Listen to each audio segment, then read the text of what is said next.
該怎麼初次約會實在極費思量，起初先推我兩次錯，我氣焰都正常，在一邊說好。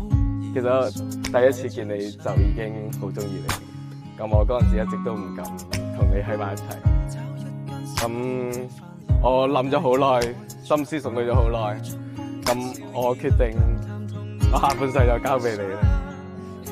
意思問可唔可以嫁俾我啊？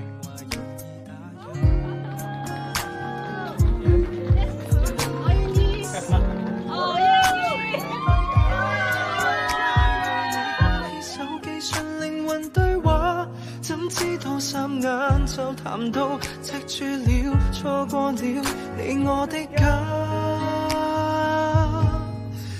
像我書生初約佳人，蝴蝶滿心飛，不覺未走近。多想一見即吻，但覺相襯，何妨從夏到秋慢慢抱緊。明月正偷窺這對璧人，蝴蝶滿心飛，不覺到底蘊。前冊古典小說裏優雅的情感，長遠父母初相識的氣